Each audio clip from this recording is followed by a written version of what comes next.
Share market weekly analysis 29 मई 2020। तो आज के इस वीडियो में हम शेयर मार्केट का एनालिसिस करेंगे, जिसमें हम निफ्टी, बैंक निफ्टी और सेंसेक्स के लेवल्स को देखेंगे कि इस वीक क्या हुआ।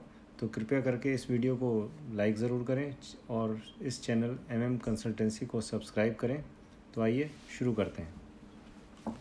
सबसे पहले निफ्टी के वीकली चार्ट से। निफ्टी के इस वीकली चार्ट में जैसा कि आप लोग देख रहे हैं, पिछले वीक निफ्टी ने यहाँ से रिवर्सल लिया अपसाइड और लगभग 500 पॉइंट निफ्टी बढ़ करके 9580 पर क्लोज़ हुई है और नीचे MACD में क्रॉसओवर भी बना है। तो इसको देख करके ऐसा लगता है कि निफ्टी अपने 9 week moving exponential moving average के ऊपर क्लोज़ हुई है। तो अगला लेवल जो है नेक्स्ट वीक का, जो पिछला लेवल निफ्टी ने टच किया था 9900 से लेकर 10,000 के आसपास का, ये एक रेजिस्टेंस लेवल की तरह काम करेगा। और अगर निफ्टी यहाँ से बुलिश रहती है तो 10,000 का लेवल एक स्ट्रॉन्ग सेलिंग लेवल होगा। नीचे निफ्टी का स्टॉप लॉस 7,695 पर है और काफ़ी चांसेस ये हैं कि निफ्टी ने पिछले वीक जो मूवमेंट किया है, इसी मूवमेंट के अंदर जो है साइडवेज मूवमेंट भी निफ्टी कर सकती है। तो ये तो रहा वीकली चार्ट। अब हम देखते हैं डेली चार्ट। निफ्टी के डेली चार्ट में निफ्टी अपना जो अपर बोलिंगर बैंड है 9683 उसके पास है। यहाँ पर निफ्टी को रेजिस्टेंस का सामना करना पड़ सकता है और जो MACD की लाइन है वो ज़ीरो पर जो है बुलिश क्रॉसओवर उसने बनाया है ज़ीरो लाइन पर। तो ये देखना है कि इसका फॉलो थ्रू होता है या नहीं होता है। ये फॉल्स ब्रेकआउट भी हो सकता है, लेकिन इसका कंफर्मेशन अगले नेक्स्ट 2 ट्रेडिंग सेशन में मिल जाएगा। अगर फॉल्स ब्रेकआउट होगा तो निफ्टी यहाँ से फिर अपने लोअर बोलिंगर बैंड 8767 की तरफ आ सकती है। तो निफ्टी को अब हम आवरली टाइम फ्रेम में भी देख लेते हैं। आवरली टाइम फ्रेम में ये मैंने एक चैनल ड्रॉ कर रखा है।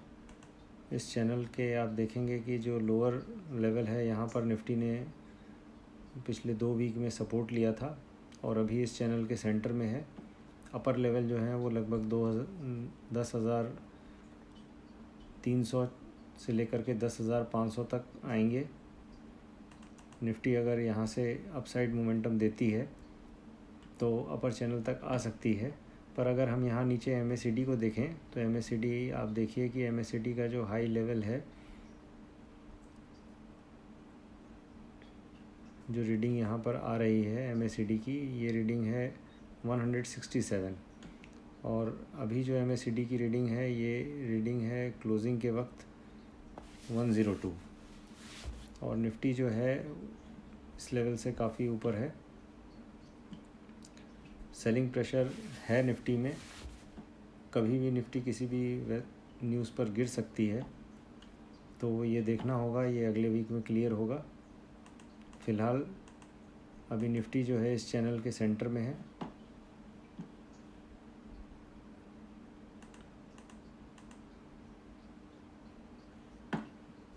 ये एक टाइट रेंज निफ्टी की है। फ़िलहाल वॉलेटिलिटी बढ़ी हुई है, इस वजह से निफ्टी काफ़ी मूव कर रही है। एक दिन में 1% से लेके 3%, 4% की मूव आम हो चुकी है। तो निफ्टी में अपर जो रेजिस्टेंस का लेवल है, जो पहला लेवल है, वो 10,000 का है। वहाँ पर अगर निफ्टी रेजिस्टेंस फेस करती है, जो कि प्रीवियस लेवल था, जो कि 30/4/2020 को निफ्टी ने अचीव किया था, तो वहाँ पर आकर के सेलिंग प्रेशर आ सकता है। तो ये लेवल वॉच करने वाला होगा और अगर इससे नीचे निफ्टी फॉल होती है तो पुराने अपने प्रीवियस सपोर्ट लेवल्स तक आएगी, जो कि लगभग 8,800 के आसपास है। अब हम बैंक निफ्टी को देखते हैं।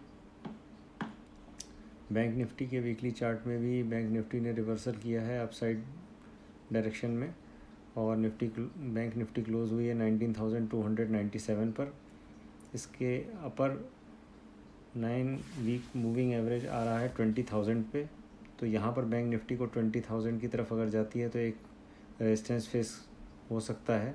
अगर उस लेवल को निफ्टी क्रॉस करती है बैंक निफ्टी, तो बैंक निफ्टी 22,000 के पुराने लेवल्स तक जा सकती है।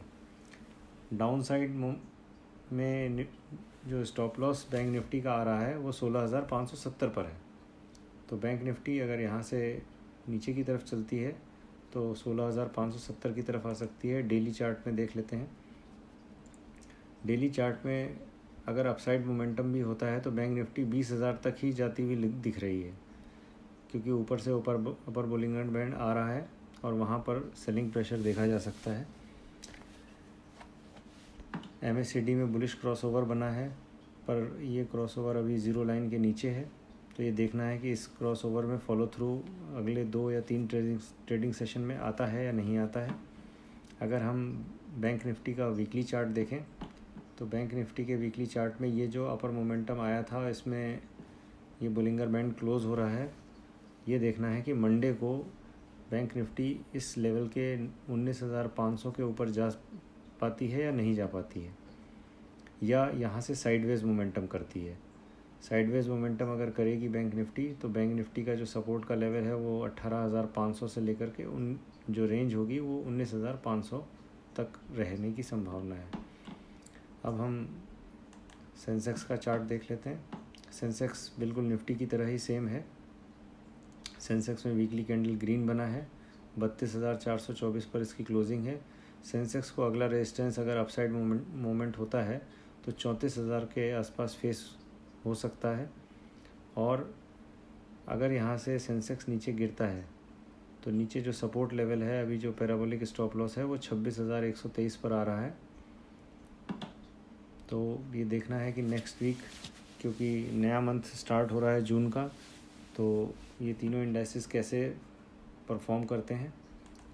आइए अब देखते हैं हम S&P 500 को, जो कि US का लीडिंग इंडेक्स है। S&P 500 अभी 3037 पर ट्रेड कर रहा है। ये वीकली कैंडल है। वीकली कैंडल में एक डोजी फॉर्मेशन हो रहा है। ये देखेंगे कि हम इसकी क्लोजिंग कहाँ पर होती है इस वीक में।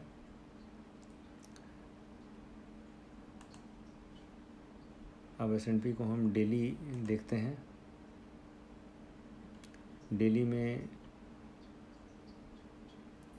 या S&P जो है अभी अपर बोलिंगर बैंड पर है, अपर मूवमेंट दिया है इसने, और नीचे MACD में बुलिश क्रॉसओवर है, पर बुलिश क्रॉसओवर अभी उतना स्ट्रॉन्ग नहीं है। भाई देखना है कि इसका फॉलो थ्रू कितना होता है, जो कि मंडे ट्यूसडे में ही पता चल पाएगा। यहाँ पर अपर बैंड पे क्योंकि काफ़ी दिनों से चल रही है S&P 500, तो यहाँ पर भी कभी भी सेलिंग प्रेशर आ सकता है, क्योंकि प्रॉपर मोमेंट नहीं बना है। जिस तरीके से प्रॉपर बुलिश मोमेंट होता है वो नहीं बना है। यहाँ पर मोमेंट में जो बुलिश मोमेंट है उसमें वीकनेस दिख रही है साफ। तो यहाँ पर हम कंपैरिजन कर लेते हैं S&P 500 का निफ्टी से। S&P 500 अभी अपने लाइफ टाइम 1 जनवरी के लेवल से लगभग 6% के आसपास माइनस है, और निफ्टी जो है वो 21% के आसपास माइनस है। गैप काफ़ी है। निफ्टी ने ज़्यादा मोमेंट लिया है पिछले वीक में। अब ये देखना है कि अपवर्ड मोमेंटम कंटिन्यू रहता है या यहाँ से दोबारा डाउनवर्ड मोमेंटम स्टार्ट होता है। तो हम निफ्टी के आवरली चार्ट पर आ जाते हैं। इसको जूम करके देखते हैं।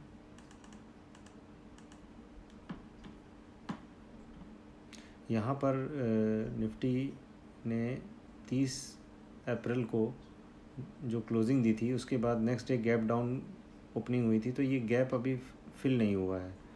तो ऐसा लगता है कि निफ्टी अगर अपवर्ड मूवमेंट करेगी तो इस गैप को फिल ज़रूर करेगी। फिल करेगी तो ये जो लेवल है यहाँ पर 9,852, तो यहाँ तक निफ्टी के जाने की ज़्यादा संभावना है, और वहीं पर जा कर के निफ्टी में फिर सेलिंग प्रेशर आ सकता है, वहाँ पर शॉर्ट बन सकते हैं। तो ये लेवल काफ़ी इम्पोर्टेंट होगा, इसको वॉच करना है नेक्स्ट वीक में। और अभी हम एक व्यू जो है हाइकेनाशी कैंडल्स का भी देख लेते हैं, वीकली कैंडल देख लेते हैं हाइकेनाशी निफ्टी का। वीकली कैंडल में भी एक बड़े ग्रीन कलर के डोजी का फॉर्मेशन हुआ है, जिससे कि अभी यह पता चल रहा है कि इसमें इनडिसीजन है मार्केट में, तो साइडवेज मूवमेंट भी हो सकता है, उसकी भी काफ़ी संभावना है कि निफ्टी साइडवेज मूवमेंट करे, न ज़्यादा फॉल हो न ज़्यादा राइज हो, साइडवेज मूवमेंट भी हो सकता है। डेली चार्ट में निफ्टी ने एक बुलिश मूवमेंट दिखाया है कि 3 दिन से लगातार बुलिश मूवमेंट है इस वीक में। और अगर हम आवरली चार्ट देखते हैं तो आवरली चार्ट में भी निफ्टी अपने बुलिश मूवमेंट को कंटिन्यू कर रही है। अब ऐसा हम इसको हाइकेनाशी कैंडल्स में बैंक निफ्टी को भी देख लेते हैं।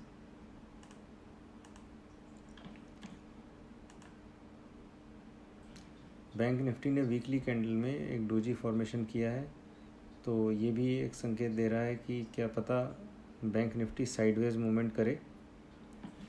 डेली चार्ट्स में बैंक निफ्टी ने बुलिश कैंडल्स बनाए हैं, और आवरली चार्ट की बात करें तो आवरली चार्ट में अपवर्ड मूवमेंट दिखाया है, पर अभी उतना स्ट्रॉन्ग मूवमेंट नहीं हुआ है बैंक निफ्टी में। तो इस वीक के जो हाइज़ हैं उसको तोड़ने पर ही एक स्ट्रॉन्ग मूवमेंट देखा जा सकता है बैंक निफ्टी में। तो आज की इस वीकली एनालिसिस में इतना ही। नेक्स्ट वीक फिर मिलेंगे निफ्टी, बैंक निफ्टी और सेंसेक्स की इन डेप्थ एनालिसिस के साथ। तो कृपया करके इस वीडियो को ज़रूर लाइक करें, चैनल को सब्सक्राइब करें। तो आज के लिए इतना ही, फिर मिलते हैं।